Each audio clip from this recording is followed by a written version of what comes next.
Okay, so Miles Teller was on Late Night with Seth Meyers, and he was talking about he got really sick when he was shooting Top Gun. So he went to the doctor, and he just was like, he felt like shit. He was just like having hives and stuff, and so he went to the doctor and he had a blood analysis performed, and then he spent the night in an oatmeal bath. The next day, the doctor comes back and is like, "You have flame retardant, pesticides, and jet fuel in your blood."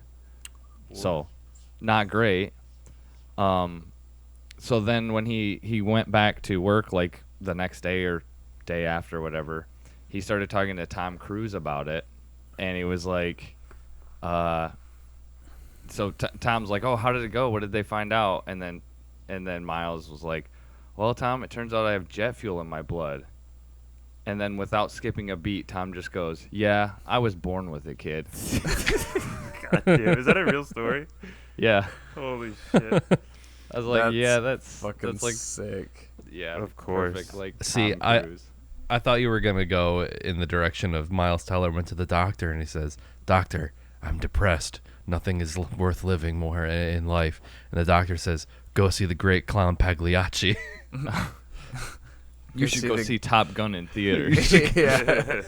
But doctor, I am Top Gun. See, the way my brain was going was I was trying to link it to like Miles Teller can now melt still beams. Yeah, that's a good one. That's a good one. Miles Teller did 9/11. Yeah. Welcome back to There Will Be Duds. I am your co-host TJ, aka J Spot Jack Cheese, and with me as always. As always, I'm Nick, aka Dr. Funk on Twitch, and with me as always. With me, as always, I screwed that up. I'm Travis, aka the Super General, and with me, as always. As always with me is Deegs, a.k.a. Deegs, live from two screens. Oh, yeah. Fuck. And this week was a dead week. We watched Invaders from Mars from 1986, directed by Toby Hooper. It follows, God, how did I forget his name? David-Gardner. They say it enough. A little kid, and there's some aliens in his backyard, and they start taking over everybody in his life one by one, and then the army shows up, and it goes 0 to 100 in like 5 seconds, and there's a bunch of aliens, and they fight them, and that's about it. Yep, There's like 3 sets in this movie, and they use the hell out of them. 3.5. I guess there's that boiler scene too, or boiler room. So yeah. this is a Travis pick. Do you remember? Like, did you? And like maybe you didn't. A lot of times I pick movies because I'm just like, oh, that looks funny or that looks dumb. Was there any particular reason you picked this? Because Because of the Paris, Texas kid? was that it? No, I think it was just a day after we finished recording. You and I were just like scrolling through Tubi, and I was like, I saw that, and I'm sure it was probably like, I was like, oh, it's like that kid too, and it was a long time ago though, so I don't remember exactly. I just saw the cover, and I watched I would just skip through a couple minutes of each one. Like there's this one Aladdin movie that's from 1978. Oh yeah, I did that one too. Ridiculous. I just kind of skimmed through it to see if it was a worthy candidate, and I saw that kid, and I was like, oh, cool. It's a good process because that's how you find because a lot of these are ones that are already known to be bad, but that way we could discover some right uncut gems in the. We could create some cult classics. Yeah, exactly. For our 22 subscribers. I didn't realize that it was directed by Toby Hooper though. I didn't see that. Yeah. So you picked this because you saw it on Tubi. Like you haven't seen this. You hadn't seen this prior to this episode. No. Oh, okay. Also written by Dan O'Bannon, who fucking wrote Alien, which is one of my favorite horror sci-fi movies ever. This was a warm-up for him. except this Yeah. was after Alien. It was a cool down then. He did Look a at Total Return of the Recall. Return of the Living Dead, Total Recall. Shit. Toby Hooper, who did Texas Chainsaw Massacre and Poltergeist, and like, it's so weird because this is like such a downgrade from those. Like after they've done like their Yeah. big movies, it's so weird because like it feels, and I think that's just that canon, the canon that Mm-hmm. it seemed simultaneously really low budget and not. Like every time you see like that little path, the little path with the fence going out to the sand pit, Oh yeah. looked like it was from Harvey, like that kind of like old like 50s movie set where you can see the sky like backdrop. Yeah. And it's like clearly a movie set. But then you'd get to stuff and they have this like elaborately built alien spaceship and these like Yeah. crazy creature effects and stuff like that. Right. All the costumes, all the practical effects in it I thought were really cool. Yeah, like they're Yeah. decent. The aliens were a bit like clunky Power Rangers-y looking, but Yeah. The aliens, I like that they just kept bobbing. They were like bobbing up Yeah. and down. They were just vibing. And did you catch? Yeah, when they first came on screen and they're just like this, I said to Dagan, "Oh, they're just vibing." Yeah, That's it's like yeah. they had like the multicolored like disco lights going too. They were just fucking- Yeah. Did you catch? I laughed pretty hard. Like there's like a scene later on in the movie when one of the aliens walks by the screen, and you can see that like what you can tell that like these are practical effects, but like the back, like the hind legs of the alien were just like high-heeled shoes. Yeah. Oh yeah, no, yeah. the I was like, front those legs were, like- aliens are probably caked up. Like They they look got, like the front ones look like Yeezys, and then the back ones look like high-heeled Yeezys. Yeah. Yeah, I was like, who designed that? Who's like, oh yeah, I know what will make this fun for me is if I see everybody struggle to walk around in these costumes. yeah. That That's what- probably as- weighed like 175 pounds each. As The soon as I saw, monsters like, look the- the monsters look like lesser creatures from like a Metroid game. That's what they reminded me of, like Super Metroid. They look Yeah. like little guys that like walk around on, and you just like "Pachoo," and you kill them. Yeah. Yeah, they do. Yeah, Zoomers or Yeah, yeah, They have really weird names for the Metroid creatures. yeah. There's Something out of Garbage Pail Kids or something too. yeah. There's also, continuing on with the cast, Louise Fletcher, Nurse Ratched from One Flew Yeah. the Cuckoo's Nest. Yes. Bud Court. Bud Court shows up Bond again Company stooge. and Yeah. looks like completely different than he did in Harold and Maude roughly 10 years before this, and okay. completely different than he did in Heat roughly 10 years after this. Right. And then Lorraine Newman is the mom who does a little Coneheads reference at the end, which I thought was kind of a fun little Easter egg. What was that? Well, she's the Yeah. daughter, it's the Conehead's daughter, and at the end Okay. she like did a there's nothing, I can't really do it right now, but like Oh, little the voice- Conehead oh, her- voice and yeah. Oh, And they're okay. I was like, aliens, that's so- really weird. Yeah, that makes sense now. Yeah. And then there's a couple other like dudes who are like, oh, I think I've seen them, and then like I looked it up and it's just like random 80s things. I'm like, oh yeah, they're just one of those faces. One of those faces. And going into my notes from last night, best bit is the Silhouette Stratho and Rick and Martin fucking up looking. So that's what I had last night. As you were falling asleep. So I was falling asleep. Yeah. My favorite bit was the whole like, oh, come over the hill with me. It was like this Yeah. weird. They were trying to create this. Oh, you want to go over the hill? And even with like the wife, he was like, I'll take you over the hill after you get back in the kitchen and make me a sandwich. Or Yeah. I can't remember exactly what he said, but He it was said- like I was like, whoa, dude. He was like, after you finish the dishes. Right? Yeah. She's like, it's I'll like, oh, finish you. the dishes? Yeah, as your reward, I'll take you over the hill to this cool spot I found. Yeah. And then when they get back, like the next morning, and they're eating that crispy ass bacon, like there's Yeah. like a fucking Yeah. ounce of it. I like Just how like slowly chomping. yeah, they reveal the bacon like it's supposed to be like, oh, disgusting. They're eating burnt bacon, but I was like, I would eat that.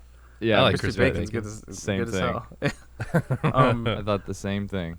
I do. Okay, I'm pretty sure my notes that I was taking, one of them is Martians are fucked up looking, which, like, great note, I guess. Good job. Astute to observation.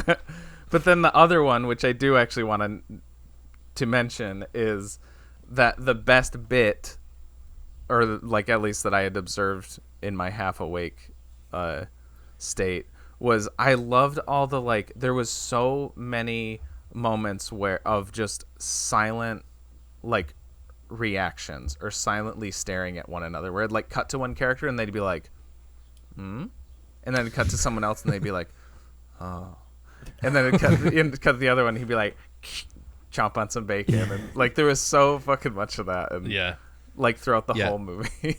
Yeah, and there there were like a lot of shots of David Gardner just like looking terrified or like having to poop in the camera. That was like his whole. That was his whole thing in Paris, Texas. Was like the just silent, but like facial. Were you gonna say silent but deadly? Yeah, yeah. just his like physical acting. He didn't really. Yeah, there was really like much, so they're like, other than there only being like movie. 3 sets. There's also only like 3 shots of people. Like there's either shots of people yelling each other's names or doing that scared face or doing like non like coherent dialogue. Yeah, there's a ton of like ADR that I noticed that was like very you could easily tell that it was ADR. And also like strange reverb. There was like the scene when David is in the nurse's office and like Nurse Ratchet and the nurse they and I just noticed it because it's like they're in a school and it's like when they're talking to each other it's like David-Gardner is in trouble, and it just like it echoes and it's like goes silent, and then as soon as they're done with the conversation the school sounds kick right back in. It's like Jesus. It's just very strange. Speaking of him with the nurse, did you guys get the vibe that they were like trying, not Nurse Ratchet, the actual nurse. Yeah. Did you get the vibe? It felt to me like they were trying to like facilitate this weird like romantic relationship. Yeah. Like not actually romantic, but it was like written for 2 people of the same age. And then they like. Especially in the boiler room, like when they're on that cot together. It's like and they're he's like holding her. Yeah, I got like more he's protecting her. I got more paternal vibes because I thought it was gonna go in the direction of like, well, your mom and dad are aliens now. Let me be your new mom, because like she's the only one that believed him and the only one that like took him seriously about all this shit that's going on. So I didn't really get I didn't get a romantic vibe. I got. He was the one like holding her and like comforting her in that boiler room, and he was like, he was okay. like, I'll get you out of this. Yeah. I fully I don't think thought he's trying the movie, to get it in. I fully thought the movie that would be extra weird because that actress is that's his real life mother, actually. Oh shit. So that would be extra weird if they were trying to do a weird thing. But I fully expected the movie to end with his parents dying and then her adopting him or whatever. Yeah. Oh. Some Matilda shit. Yeah. I didn't think that it was actual romantic. It just felt like it was written for like two kids were supposed to be. It was supposed to be following 2 kids that were like classmates or whatever, and then like at the last minute, his mom was like, "If he can't do the movie unless I'm in the movie," and then they were like, "Okay, we'll make you a nurse and you'll just be a nurse the whole time." I mean, she's an she's a pretty well-known actress too. She's in like Easy Rider, is like, I mean maybe that's like the biggest movie she's been in, but they were both like or at least he was in Paris, Texas before this. I don't know if I would say he was established, but you know. Did you guys catch? Okay, I thought that the ship looked very much like the ET ship. And then also like the first time ET vibes. Yeah. And then the first time you see like the classroom, they're doing the frog dissection thing, which is in ET as well. Oh shit. Like I don't know if those are supposed to be like direct references. This whole movie sort of felt like an Ratchet homage. I'm just saying that frog. When she just deep through that frog. I'm just saying. Oh, That's good. No, because like I got Invasion of the Body Snatchers vibes too. Like I yeah, feel like this whole movie, because like doing my research, aka looking at the Wikipedia article as we record, there's like a whole section about like other homages and references to other movies in this movie. So I would not be surprised if like it was wearing its its references on its sleeve a little bit. It does. Well, it's a remake of a 50s movie, much like The Thing, The Fly, The Blob, and it does Body Snatchers. Invasion of the Body Snatchers, yeah. Yeah.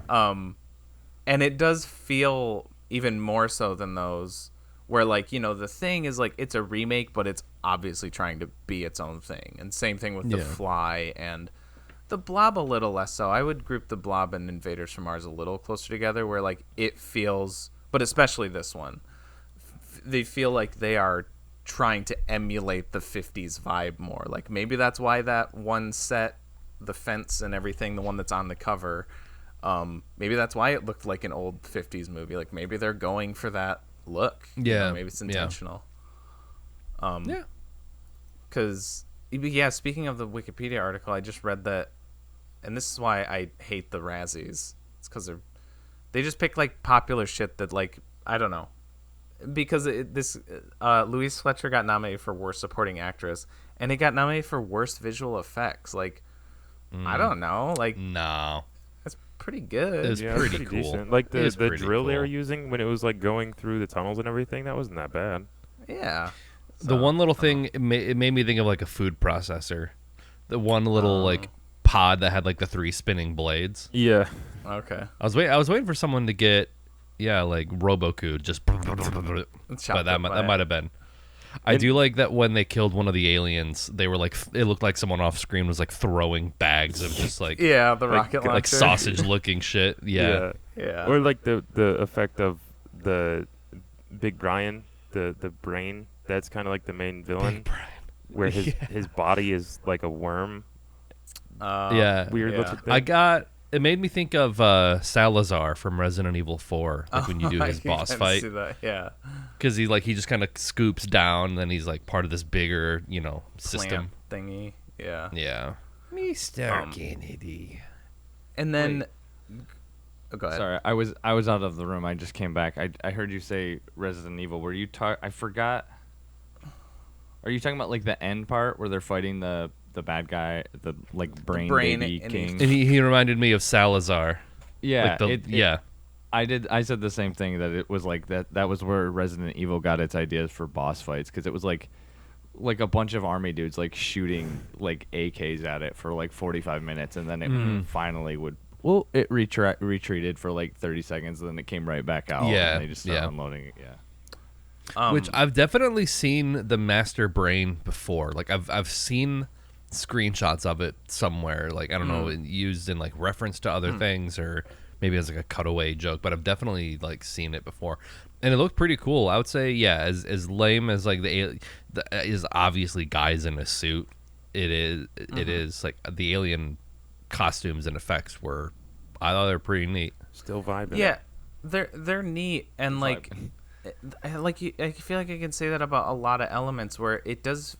Like, and there's these dudes who are like, and especially the visual effects. Stan Winston did this visual effects, who was like, Stan Winston did fucking Terminator 2. He did fucking Jurassic Park. He did Jurassic Park 3. No, but he's done a lot of like Tim Burton things. Like, I think he did like his Batman movies. I think he worked on The Thing. He wasn't the head guy because that was Rob Bottin, but he worked on The Thing. So like this dude is like, I mean, he did fucking Jurassic Park. That alone, like, that can kind of segue into my favorite bit of this movie. When one of them eats Nurse Ratched, like that whole sequence of David is just like, I'm gonna fix you, and then runs up to the brain and just calls him Dick Brain and punches him, and the brain. That was like, pretty good. And then, like, he's running away, and just for no reason, one of the fucking aliens just bumps Nurse Ratched in the other one's mouth, and he just starts fucking, like, gulping her. And the other one's just laughing, like, and then he's just doing that for, like, 2 minutes straight. Like, that made no sense to me. There was so much that happened. I was like, why the fuck did they eat her? I'll fix you! You dick brain!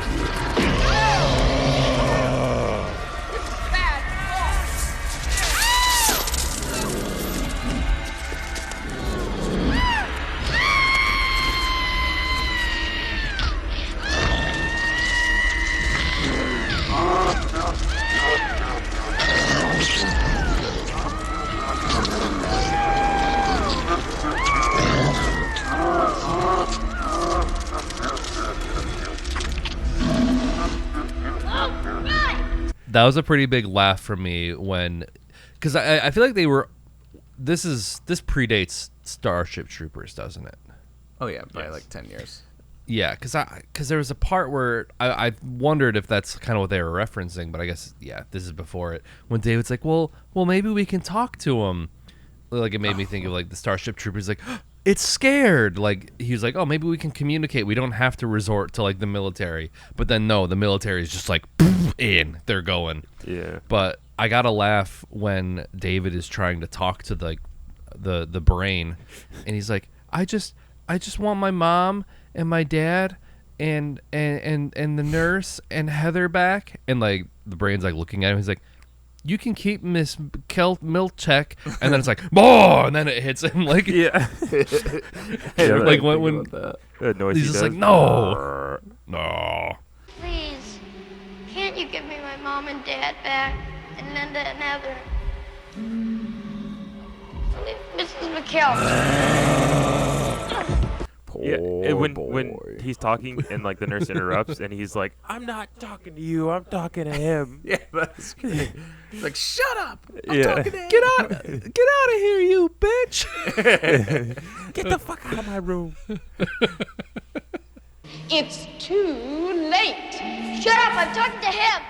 I guess the point I was making with Stan Winston originally, though, along with like Toby Hooper and Dan O'Bannon, is it's like you got these dudes who have made some like classics, but this movie just feels like everybody is offbeat. All of these, everybody behind the camera is like just off tempo a little bit, to where like a lot of this almost works. And yeah, I guess I would say the part that works the most overall is the visual effects. But yeah, it still feels just like it's a little off through and through. It's very weird. Right. Like the music, I think, is maybe the only thing that isn't like close to being good. Or like, I thought the music was. I thought it was really bad. I was like, this is just like. This sounds like somebody who's never played an instrument just sitting in front of a synth and just like hitting random keys. Yeah. I was like, I think I initially kind of vibed with some of the music like at the beginning, but then when it like didn't change or do anything dynamic and just kind of stayed the same. Right. Yeah. And then the military scenes are just like that, chug-chung, chug-chung, chug-chung, Yeah. chug-chung, and it just goes Like and goes some and of the goes and music goes. in like the intro, like the beginning, when it's kind of like simplistic, and I think it's like bells or some type of like horn or something, and it's like, oh, this could go somewhere, but it doesn't. Yeah, it just stays that. Yeah. I feel like it's in that transitionary period when movies back in the day had like big budget orchestras recording the music, and then it's kind of shifting more towards synthesizers and like MIDI processing, and it's just like a guy with a keyboard basically producing everything instead of, hiring that big orchestra. Yeah. yeah. I think that might be it. It did feel like kind of low budget, or like it almost felt like it was like a not blockbuster, but like a bunch of studios had a Fortnite Film Festival where they had to make a movie in 2 weeks, and like it's an hour and a half long, so they had to kind of like rush some stuff. And then they just put on like Don't do any sound design. right. Yeah. You just have you just have like a little brain guy and some like Halloween costumes that you have. Maybe from that's why some other movie. Maybe that's why everything felt so offbeat, is because like all the actors in there had to film where they were, so then they had to use. They just moved the set around, and they just had to use the actors' crew that they had. Wait, are you saying like there was a pandemic in 1985 or 1986? Yeah, I'm saying they had to remote it in for that film fest. Yeah. Did you guys know that they filmed this movie on Zoom? It existed back then. Yeah. I did think that like I was watching the Pale with Texas kid like run around, and I was thinking man, this seems like a really like you do Paris, Texas, which is kind of like a, for a kid like kind of a boring job probably. That's true. And then yeah. you go right to this, and it's like it seems like it just seemed like a fun thing to do. Like This kid was like a sweating so core much. memory. Yeah. Yeah. I was like man, running they must around and not just have had pouring AC back sweat. then. Yeah. Yeah. Probably His 'cause he had all those hair's like fucking stuck to his head. pennies on him all the time, weighing him down. Yeah. I will say I thought that was a decent setup and payoff with like the 1958 D. Don't talk about this. Yeah, so Yeah. we completely missed that in like that scene in the beginning when he like all that is established, where like his dad gives him a penny and then he has his like He just bag fucking- of money with him, like at all. Casually, he just grabs it and is like, my penny. Yeah, and we missed that. So then like this morning when we finished it, and he pulls out that penny and he's like 58D mint condition. I was like, where the fuck did that come from? Like I didn't think that was established at all. I thought he just pulled it out of his pocket. And then like same with when he hit the Oh, when he Nurse Ratchet brained her like, with the little bag of pennies. change. Like I had noticed Yeah. that bag of change in his back pocket, or I noticed he had something in his back pocket the whole movie, and I was like, what is this? Like, is it a pair of gloves? Are they gonna use this at all? But it was just for that one scene. And then thinking about it, like they set that up so obviously when you go back and watch that scene when he gets the penny. Oh, hey. Almost forgot. A penny. 58D. Mint condition. Wow, thanks. Put it in your jacket. And then the scene when like they go back to the school and he grabs his jacket out of the locker for no goddamn reason. Like he was Yep. like, I'm not cold, I'm running for my life, I just need to grab my jacket. Yeah. His little Letterman jacket. I would He's actually used say to it's sweating profusely, so he Yeah. needed that Yeah. jacket because it was 79 degrees out. In California. Yeah. I would actually say it was the opposite of like set up well. The only way that it was is because it was set up. Because we both missed it. So yeah, like you said, we went back and rewatched the beginning to see if it was even mentioned. And it's literally like the dad's like, okay, I love you, son. Oh, by the way, I'll put this in. And then he's 58 like, I'll put it in your jacket pocket. yeah, he's Yeah. He like might have- 58D mint condition. He's like, thanks. And then he's like, right here. And then he like In the pats jacket it. pocket, yeah. And then the kid just grabs his bag and is like holding it. And that's like, okay, Chekhov's gun. Yeah. It's like now I you was know just- I was Chekhov's gonna say. AR-15 like pointed right at your face. Yeah. It's like he might as well have just pulled the thing out and said, "Hey, son, Chekhov's gun." Yeah, And then- exactly. And then also when he used the penny to like load the alien laser, That was so awesome. he had seen like them load just fucking like a strip of metal into Yeah. that eyeball before, and like if he could tell that was copper from where he was at and how that metal looked, he has like X-ray vision or something. I think he put it together because they were when they were going through the tunnels. Somebody was talking about It how there was smelted copper. That's he- pretty yeah. intuitive for a little kid. And he wasn't even Yeah, but in- he's smart. He wasn't even in the area when he was like He has a telescope. He's smart. Yeah, Yeah. that was another thing too. Is I felt like he had all of the ideas. Like the military guys and everybody, they didn't come up with any of the good ideas when it came to like taking down the aliens or like thinking strategically. It was all David just being like, "Hey, we should do this and do that," and they're all like, "Good idea. We thought of that." Yeah. I mean, you know, it was also his dream. Yeah, he wanted to That be is an astronaut. that is another bullshit fucking ending for It's a like- movie. Yeah. Wasn't It's a like the fan. kid- Wasn't a kid- fan. That was so kid out of brain. nowhere. I'm gonna be an astronaut, so like I know a bunch of stuff Yeah, and already. I guess the dream does make sense to why they were all so fucking hard on for him the whole movie. Like, David-Gardner, I'm gonna get you. That's Yeah. true. And like the military like deferring to him, like they're like out at the sand pit and he's like, General whatever, and he's like, yes, what is it, David? Kenobi. Like, Yeah. my commander. Mad Yeah. Dog Wilson. The general dude who was literally just there to scream at people as they got sucked into the sand pit. Yeah, when he's screaming at David. Yeah. David! Get out of there, man. Get out He of there, actually man. he goes Come like on, this man. at one point. He's like, David! Yeah. Yeah, that guy was rad. Yeah.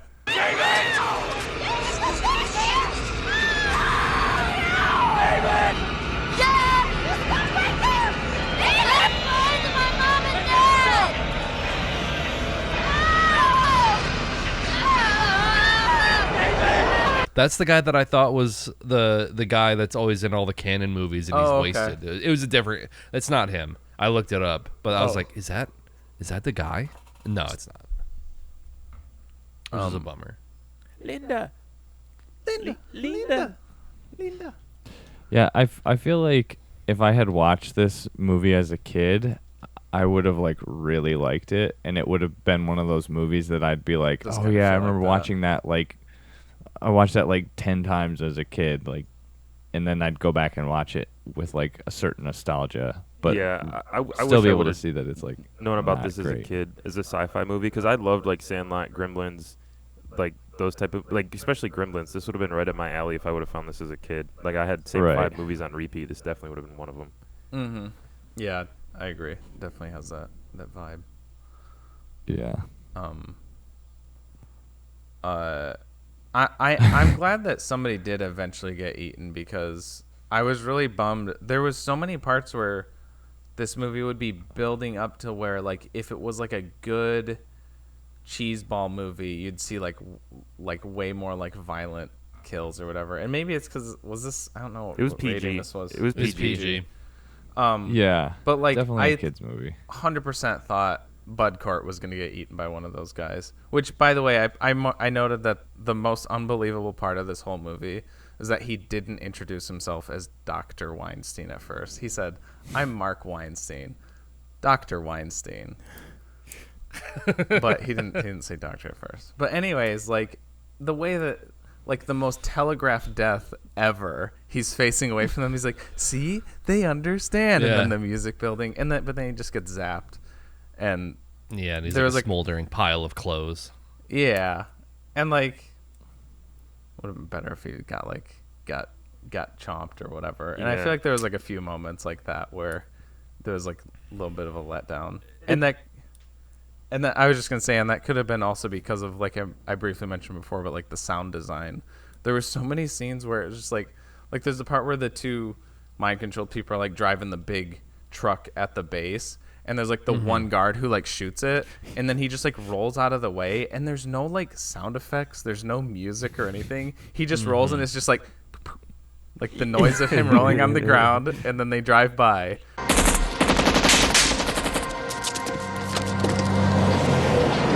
Or like David running through the woods, and it's just like sticks breaking and like him moving branches, and like that's all you hear. It's really weird. Oh yeah, There was whenever one- David runs, he has the Jack Sparrow run. Oh yeah, There was one, I think it's early on when he's in the van with Nurse Ratched, and like she gets out and then just like climbs down the hillside.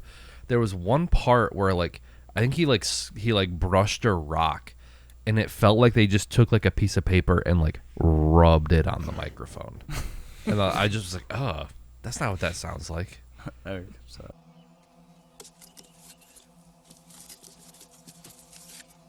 They did that, and they did tests, and they were like, that sounds like shit. We're not doing sound design for the rest of the movie. That was awful. That was all just a subtle nod to the fact that it was a dream, right? It was all just like, it's not super detailed. I mean, Yeah. this movie, it can get away with a lot of things. That's some because Tommy it was a Wiseau dream. retconning right there. Yeah. Yeah. And like back to like the Dr. Weinstein thing, when he was like, they understand me, when there was no inkling of them like responding to what he was saying, he just was like, yeah, they know what I'm saying. There was a one part of them where did it, like, one of those guys. he like asked it a question and it went like this, and I guess What he the took Yeah, that it as started like, yeah, I got you. They could have been saying, hey, fuck yourself, dude, get out of here. Well, It was that is vibing what they super said. hard. 'cause Yeah.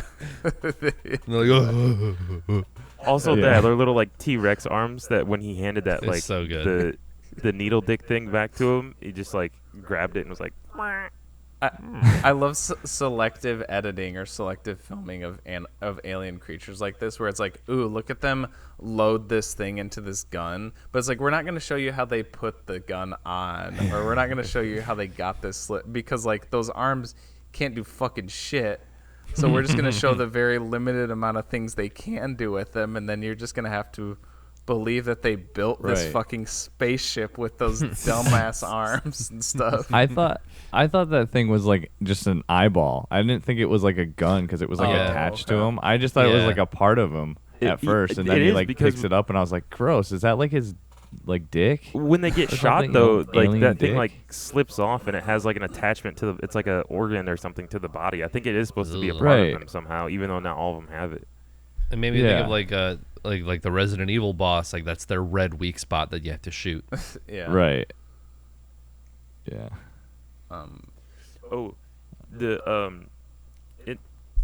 In the boiler room, when the cops show up and they see fucking David and the nurse, and they pull out their guns, and they do like, I don't know if you guys noticed it, but they both like rub up on themselves, like they're like wiping grease off of their fingers, and then they like pull their guns out. They're like, yeah, I'm gonna shoot you. But yeah, also during that scene, you can definitely tell that they did all of like the earthquake effects, like in camera. Oh yeah, because you can definitely see the two cops going like, whoa, like it happens a few times, like especially with the dude. That's kind of what you. When you said the movie feels out of sync, those are the moments I'm thinking of, where like it's like they're expecting something. It's like they're standing still waiting to be slapped. Or like the guy with the truck, he shoots a couple times, and then he's like, okay, I have to hit my mark. And then he jumps off to the side and tucks and rolls. Yeah. And then like the earthquake scene where both guys just like shake a little bit and then fling themselves off to the side. Yeah. Which is, I mean, very characteristic of 80s movies, like B movies like this anyway. Yeah.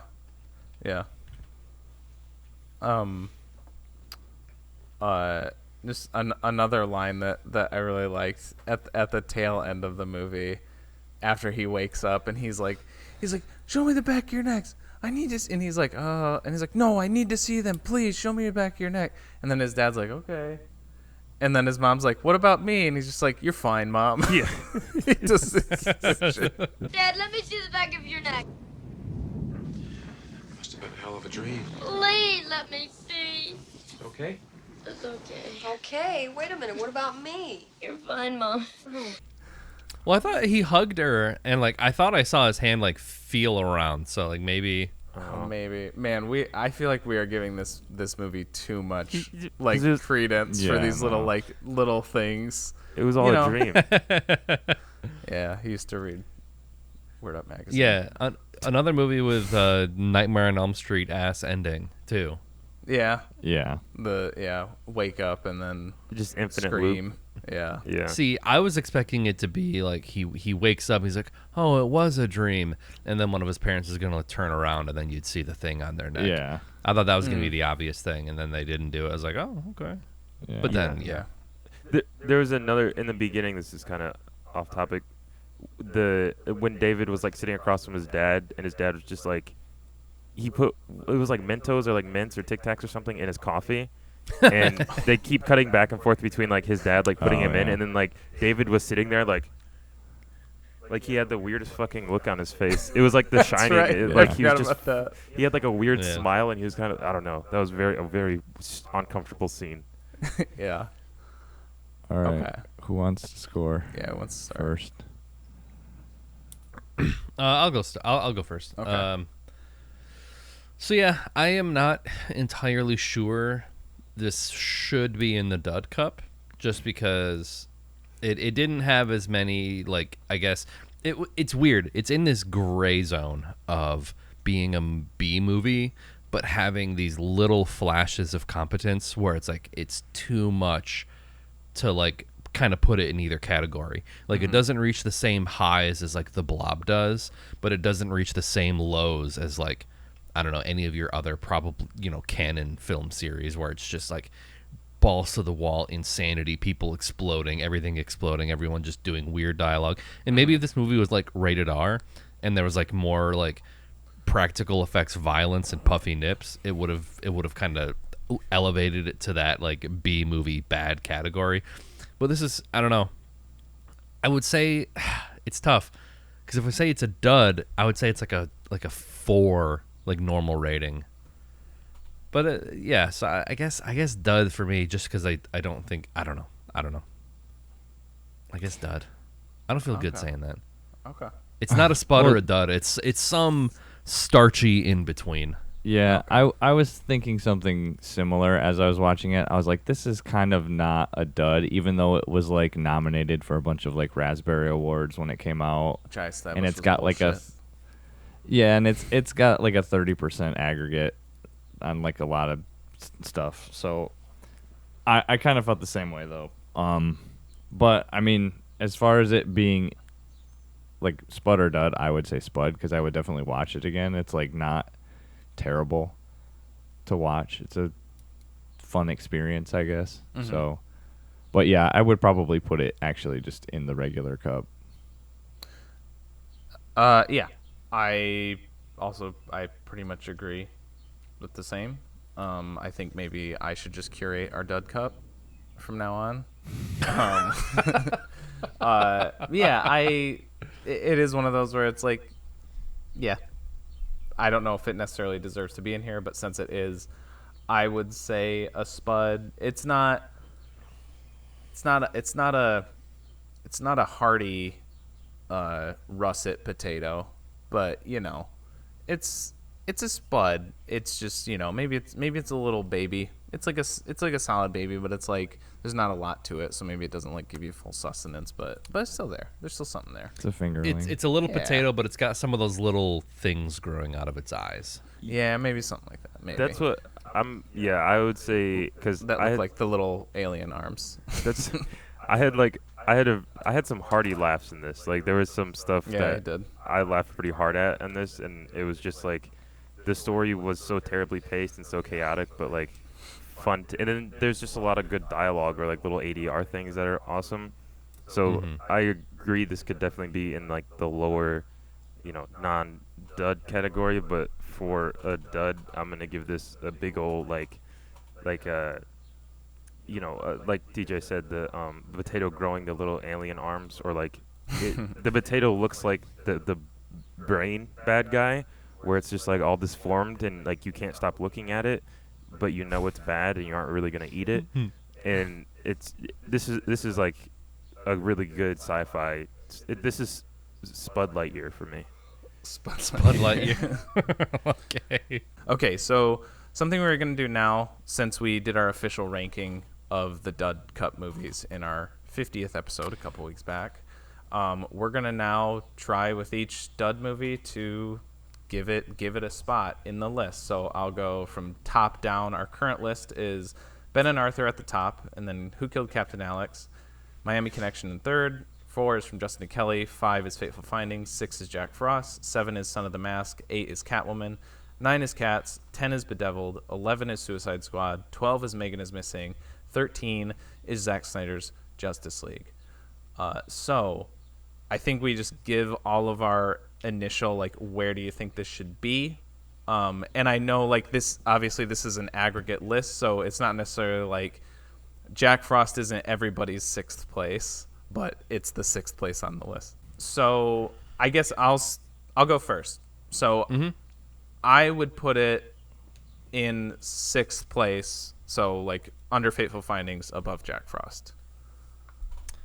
Oh, okay. That's my I spot. was gonna put it Fateful Findings though. I think I'm gonna put it between Miami Connection and Justin to Kelly. Okay.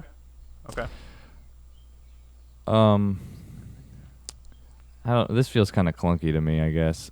I didn't watch Son of the Mask, so I guess it's below Jack Frost and between Jack Frost and Catwoman for me. Okay.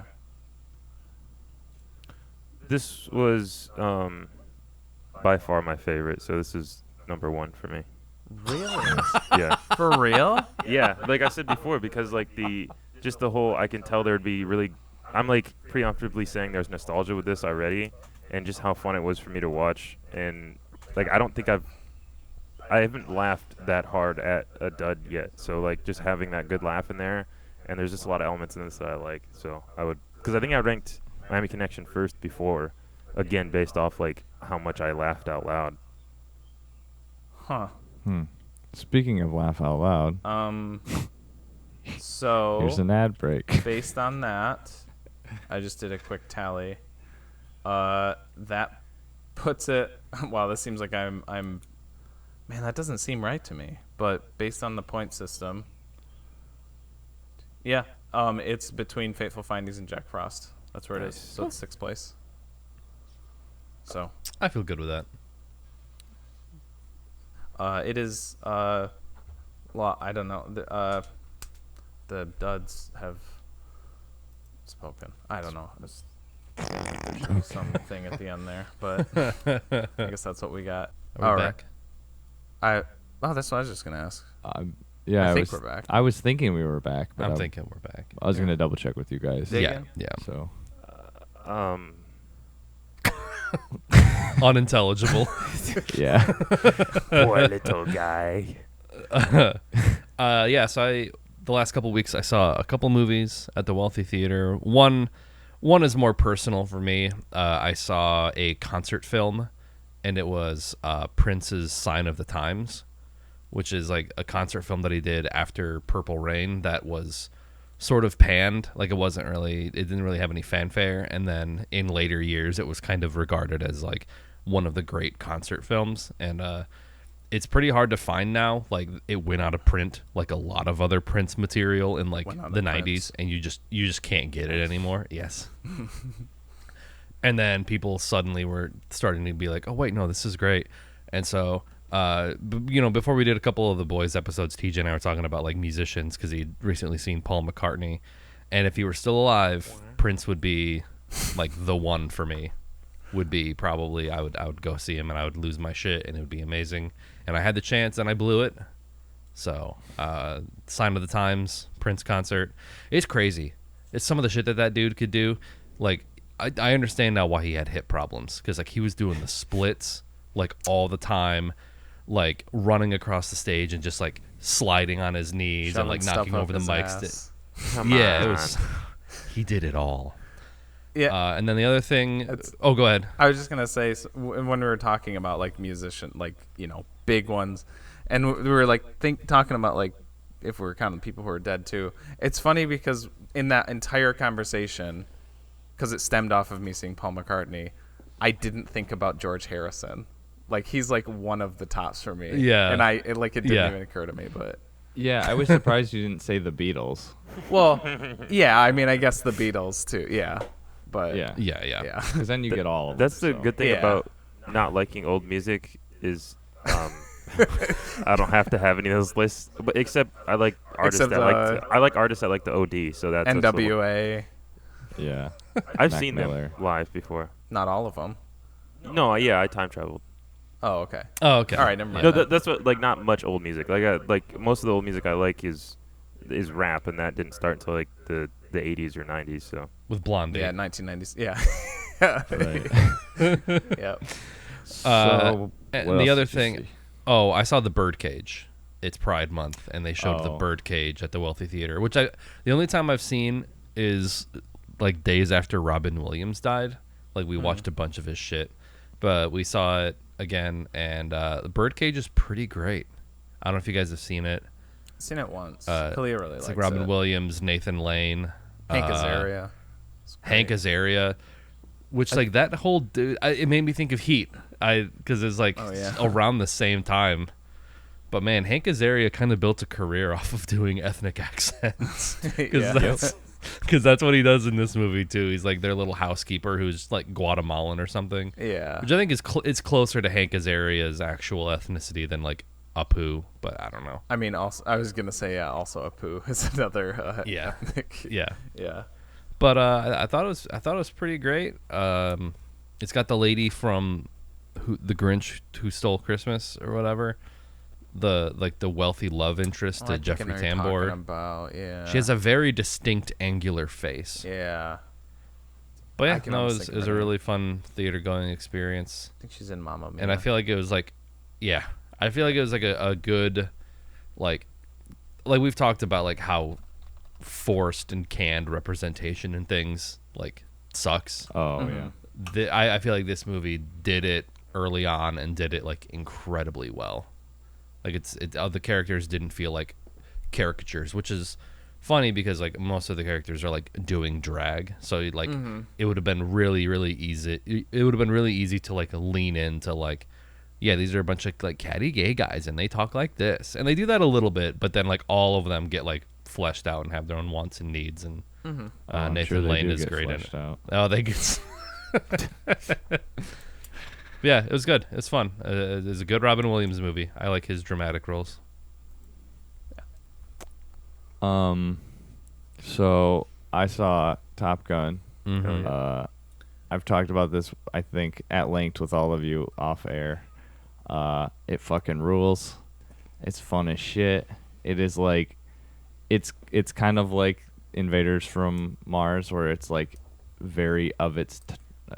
It's not of its time, because Invaders from Mars is 80s, but it feels like it is an 80s movie. It feels very like authentically 80s, just kind of cheesy, feel good, like have fun movie. It starts with Danger Zone and you're just like, all right, I'm in. Like, you got me already.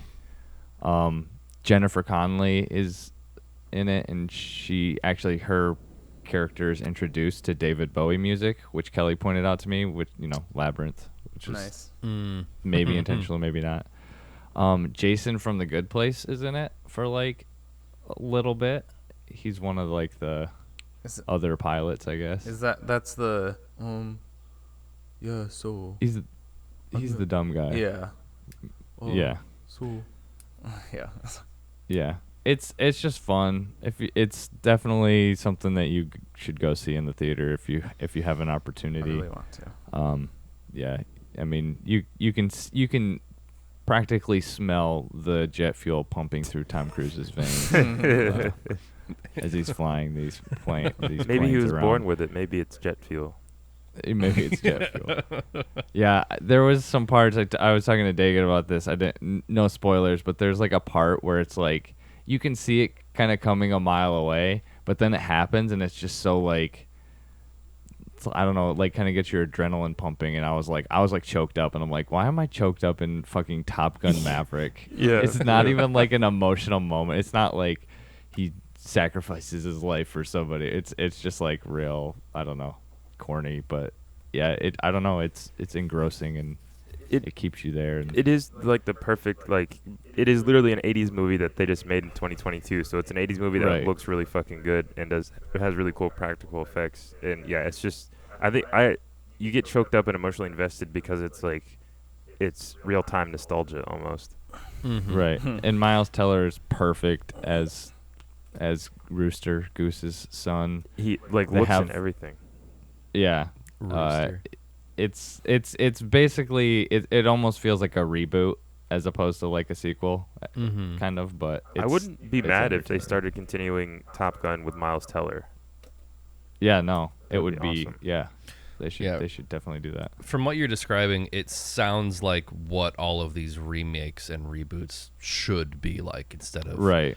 soulless nostalgia cash grabs. This one, it sounds like it's like they did it the right way, and they did it. Yeah. They definitely reinvented the story really well. I think they really incorporated. They weren't trying to live off what they were. They used the perfect moments from like the original Top Gun and just sprinkled them Right. perfectly while still having this whole new story. I guess I always thought Top Gun was just like a classic, but people have had like a lot of issues with it. The story's kind of like not super cohesive throughout, which I guess I never really picked up on that because it's just like an action movie. It's a movie about hunky dudes flying airplanes. What? Yeah. What more do you want? I don't know. I was reading stuff about that, and I was like, okay, whatever. But I feel like it kind of like takes those issues from the last one and kind of like bandages them up a little bit, and then expands and opens up new stuff. I think that's how it succeeds. It does have, speaking of sweaty dudes, it has instead of having a sweaty volleyball beach scene, it has the most bizarre thing ever. I don't know why they decided to do this. It was called like dueling football or something, Yeah, and it was like dogfight football. dogfight football, and they would be both on offense. They both had a football, and they would be like throwing passes to their it was like the weird. I was like, why do that? Why like make it this convoluted like game? Just play volleyball again, guys. They didn't even explain it until it was already over, so you just get thrown into the scene of like offense versus offense, and you're like, wait, why do they have 2 footballs, and why are they throwing them around like this is how you play football? And then it made sense when they did the dogfight thing, but I was still like, that's just so fucking messy. Yeah, I thought it was a montage. I was just like, oh, they're going this way. Oh, they're scoring lots of points. But But then it's they like, no, show they're both just the playing at footballs, the like, same time. together. Yeah, and they snap them. Yeah. Oh, that's great. Yeah. It's fun. Go check it out for sure. 100%. Recommend. And okay, now we're hitting these transitions really, really well. Yeah. It only took us one time to nail it. Now. Yeah, we got it. Okay, so now it is time for Oh, yeah. next week's rec. We're back into normalcy again. You want to draw it? No. Oh, I mean, you could if you wanted to. Yeah, get out of here. We're done with you. That's very Red Letter Media of you, throwing the cassette around and just adding in the glass breaking sound effect when it hits the ground. Wow. My name's Dagan. I get to pick from the cup. That was a really good impression. Spit on it. All right, so next week's movie Whoa. will be Finding Neverland. Director Mark Forster. It 2004. No Another- fucking way. This is another me movie, That's right? another Travis movie, yeah. Hell yeah. Yeah, That's funny. I was going to say at the beginning of the episode, I bet you the next couple is mine too. I I don't was know wondering why I that had too. a weird feeling. I had a weird feeling. I kind of felt the That's same. funny. Oh man, we are on the Depp train. Yeah. Oh yeah, Jesus Christ. That's a Depp movie? Yeah. Yeah. Yeah. He's the main dude. I have seen this movie, but it was a while ago. Same. But I pretty sure it made me cry. So looking forward to Nice. that. I didn't know this movie existed. It's another Peter Pan movie? Yeah. Yeah. Yeah. Somewhat. Is Hook in the cup? I'm not sure. It should be. It's Think not. so. I don't know. I think so. Oh, Kate Winslet. I'm Travis pretty might sure have. we've said to add it before. Kate Winslet's in this. That's what I'm talking about. I'll have to see. Yeah. Speaking of puffy nips. Wait, Dustin Hoffman is in. This is what he just loves being Peter Pan or in Peter Pan movies. Oh yeah. That's his thing. So yeah, if you don't want to be spoiled for Finding Neverland, looks like it's on HBO Max. So watch it before next week's episode. These come out every Wednesday at 7 p.m. EST in a video form on YouTube and Twitch, and then in podcast form on Spotify, Apple Podcasts, and more. We also have socials on the Facebooks, the Instagrams, the TikToks, the Twitters. That's it, I think. I feel like I'm always forgetting one, but so give us a Just like say everything. on everything. Just search on it. Everything. Just search it wherever you're at. Yeah, We're and everywhere. Use If Google. it comes up, then we're there. Turn Search around. for us on Google, and we are on We're the behind. first page at least, Yeah. if not the first result. It'll want to autocorrect that there will be blood. Don't do it. Yeah, well, I mean, don't, do it and then watch that. But then when you're done watching that, type in there will be duds. Yeah, which is weird. It's like, totally original title. It's not like we Yeah, just changed a couple letters. Yeah. But yeah, that's that business out of the way, and I am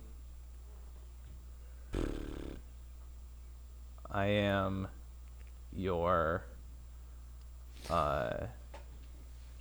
Jesus Christ. I I don't know why I'm so bad at drawing blanks on these every You're time. the first one. You could have one prepared when you come in. I know. Usually I'm that's how I've done them for so long, but the last month or so, I've just it gets to this point and my mind goes blank. I can't remember anything from the movies. I am your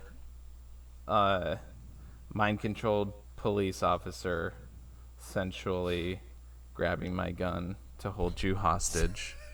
Ooh. No, TJ, aka J Spot Jack Cheese, and with me as always. As always, I am your. Oh shit!